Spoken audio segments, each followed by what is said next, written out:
ఆంధ్రప్రదేశ్లో పక్క రాష్ట్రాలతో పోల్చి చూసినప్పుడు పెట్రోల్ డీజిల్ ధరలు కాస్త ఎక్కువ అనేటువంటి విషయాన్ని పాయింట్అవుట్ చేస్తూ సాక్షి పేపర్, వైసీపీ పార్టీకి సంబంధించినటువంటి సాక్షి పేపర్ గత 2 రోజులుగా వరుసగా కథనాలు రాస్తూ ఉంది. పక్కనే ఉన్నటువంటి తమిళనాడుతో పోల్చినప్పుడు, కర్ణాటకతో పోల్చినప్పుడు, కేరళతో పోల్చినప్పుడు, తెలంగాణతో పోల్చినప్పుడు ఆంధ్రప్రదేశ్లో పెట్రోల్ డీజిల్ ధరలు ఎక్కువగా ఉన్నాయి అనేటువంటి విషయాన్ని పాయింట్అవుట్ చేస్తున్నారు. సరే, పాయింట్అవుట్ చేస్తున్నారు. ఆ పాయింట్అవుట్ చేయటంలో నిజం కూడా ఉంది. కాకపోతే దానికి కారకులు ఎవరు? ఈ విషయాన్ని మాత్రం రాయట్లే. దీనికి కారకులు వైఎస్ జగన్మోహన్ రెడ్డే, వైసీపీ ప్రభుత్వమే. ఈ విషయాన్ని సాక్షి పేపర్ రాయటం లేదు. మీకు చెప్తా క్లియర్గా. 2019 మే నాటికి చంద్రబాబు నాయుడు గారు అధికారం నుంచి దిగే నాటికి పెట్రోలు డీజిలు ఆ రోజున్న రేటు, పెట్రోలు 76 రూపీస్ ఉంది, డీజిలు 68 రూపీస్ ఉంది. మిగతా రాష్ట్రాల్లో ఏ రకమైన రేటు ఉందో ఆంధ్రప్రదేశ్లో కూడా అదే రకమైన రేటు ఉంది. చంద్రబాబు నాయుడు గారు అధికారం నుంచి దిగిపోయే నాటికి. జగన్మోహన్ రెడ్డి గారు 2019 ఎన్నికల్లో గెలిచిన తర్వాత, ముఖ్యమంత్రి అయిన తర్వాత వెరీ నెక్స్ట్ ఇయర్, 1 సంవత్సరం కూడా ఇంకా పూర్తిగా గడవక ముందే బాధ్యతలు చేపట్టి 2020 ఫిబ్రవరిలో పెట్రోల్ డీజిల్ ధరల మీద స్పెషల్ వ్యాట్ వేయడం స్టార్ట్ చేశారు. ముందుగా ₹2.76 పెట్రోల్ మీద, డీజిల్ మీద ₹2.5 ప్రత్యేకమైనటువంటి వ్యాట్ వేశారు. ఇప్పుడు పెట్రోల్ మీద ఏంటంటే కేంద్రం ట్యాక్స్లకు అదనంగా రాష్ట్రాలు ట్యాక్స్ వేసుకుంటూ ఉంటాయి. దానివల్లే మిగతా రాష్ట్రాలతో పోల్చినప్పుడు ఆంధ్రప్రదేశ్లో ఎక్కువ ధరలు ఉన్నాయి.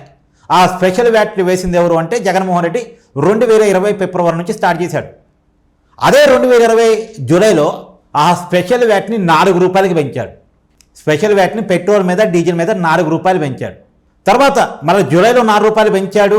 ₹4 వరకు స్పెషల్ వ్యాట్ అన్నాడు. అక్కడితో ఆగాడా? లేదు. మళ్ళీ వెంటనే సెప్టెంబర్లో ఇంకొక రూపాయి అదనంగా రోడ్ స్పేస్ అంటూ వేశాడు. అంటే రోడ్ల అభివృద్ధి కోసం స్పెషల్ పన్ను అంటూ మళ్ళా సెప్టెంబర్లో ₹1. జగన్మోహన్ రెడ్డి అయ్యాలో రోడ్లు ఏమైనా అభివృద్ధి చేశారా అండి? కనీసం రోడ్ల మీద గుంతలన్నా పూడ్చారా అండి? పూడ్చలేదు కదా. రోడ్ల అభివృద్ధి చేయలేదు కదా. ఒక్క కొత్త రోడ్డు అన్నా జగన్మోహన్ రెడ్డి ప్రభుత్వంలో వేశారా? వేయలేదు. కానీ రోడ్ల అభివృద్ధి పేరుతో ₹1 స్పెషల్ ట్యాక్స్ని పెట్రోల్ డీజిల్ మీద వేశారు.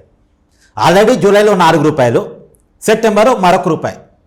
ఇలా స్పెషల్ వ్యాట్ తోటి పెట్రోల్ డీజిల్ ఆటోమేటిక్గా కేంద్రం పెంచేది కాక రాష్ట్ర పన్నులతో విపరీతంగా ఆంధ్రప్రదేశ్లో పెరిగింది. 2021 కరోనా సమయంలో కేంద్రం పెట్రోల్ డీజిల్ మీద తన ట్యాక్సులు తగ్గించుకుంది, అనేక రాష్ట్రాలు తగ్గించుకున్నాయి. కానీ ఆంధ్రప్రదేశ్ తగ్గించుకోలే. కరోనా సమయంలో ప్రజలు ఇబ్బంది పడుతున్నటువంటి సమయంలో అన్ని రాష్ట్ర ప్రభుత్వాలు, కేంద్రం అందరూ కూడా స్పెషల్ వ్యాట్లు తగ్గించుకున్నప్పటికీ ఆంధ్రప్రదేశ్ ప్రభుత్వం, జగన్మోహన్ రెడ్డి ప్రభుత్వం మాత్రం కనికరం లేకుండా ఉన్న ట్యాక్స్ వసూలు చేసుకుంది తప్ప ఏమాత్రం తగ్గించుకోలేదు. ఇప్పుడు ఆ ప్రభావమే ఇప్పుడు పడుతుంది. ఇప్పుడు యాక్చువల్గా జగన్మోహన్ రెడ్డి అధికారం నుంచి దిగిపోయే నాటికి పెట్రోల్ ₹110, డీజిల్ ₹99. ఇప్పుడు చూడండి, చంద్రబాబు నాయుడు గారు వచ్చిన తర్వాత ఈ రోజు వరకు అయితే పెట్రోల్ డీజిల్ పెంచలేదు. ప్రత్యేకమైన వ్యాట్లు ఏమీ రాష్ట్ర ప్రభుత్వం విధించలేదు. జగన్మోహన్ రెడ్డి వేసిన వ్యాట్లు తప్ప చంద్రబాబు నాయుడు గారి ప్రభుత్వం ₹1 కూడా అదనపు వ్యాట్ వేయలేదు. కాకపోతే ఇప్పుడు అంతర్జాతీయ పరిస్థితుల కారణంగా క్రూడ్ ఆయిల్ ధరలు విపరీతంగా పెరగటం వల్ల దేశవ్యాప్తంగా కేంద్రం పెట్రోల్ డీజిల్ మీద ₹3 పెంచింది. ₹3.5 అటు ఇటుగా పెంచింది. దానివల్ల ఇప్పుడు పెట్రోల్ ₹113 చేరింది, డీజిల్ ₹101 చేరింది. అది కూడా కేంద్రం ధరలు పెంచడం వల్ల పెరగటం తప్ప ఇప్పుడు రాష్ట్ర ప్రభుత్వం ఏమీ ₹1 కూడా పెంచలేదు. తన వ్యాట్ని ₹1 కూడా పెంచలేదు. ఇది నిజం. ఇది జగన్మోహన్ రెడ్డి గారికి తెలియదా? సాక్షి పేపర్ తెలియదా అంటే తెలుసు. కాకపోతే అంత లోతులో పోయి ఎవరు చూస్తారులే? జగన్మోహన్ రెడ్డి ప్రభుత్వంలో ధర పెరిగిందా, చంద్రబాబు నాయుడు గారి ప్రభుత్వంలో ధర పెరిగిందా అని ఎవడు చూస్తాడు? పక్క రాష్ట్రంతో పోల్చి చూసుకున్నప్పుడు ఇప్పుడు ఎక్కువ ఉంది కదా, ఇప్పుడు ఉన్నది చంద్రబాబు నాయుడు గారు కదా, ఈ ప్రభుత్వం మీద బురదేస్తే జనం నమ్మేస్తారులే అని చెప్పేసి వాళ్ళు ఆలోచిస్తున్నారు. నిజానికి జగన్మోహన్ రెడ్డి గారి పరిపాలనా కాలంలో పెట్రోల్ మీద మొత్తం ₹41 పెరిగింది, డీజిల్ మీద ₹31 పెరిగింది.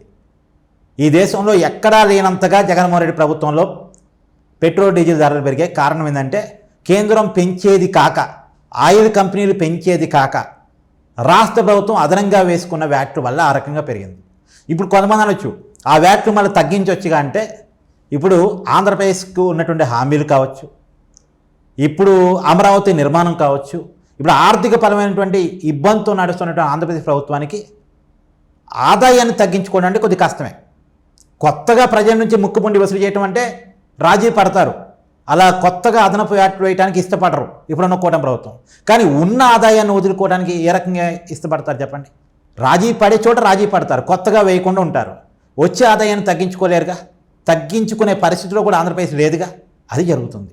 ఈ విషయం వైసీపీకి తెలిసి మరీ కావాలని వాళ్ళ మీడియా ద్వారా ఒక తప్పుడు ప్రచారాన్ని చేస్తుంది.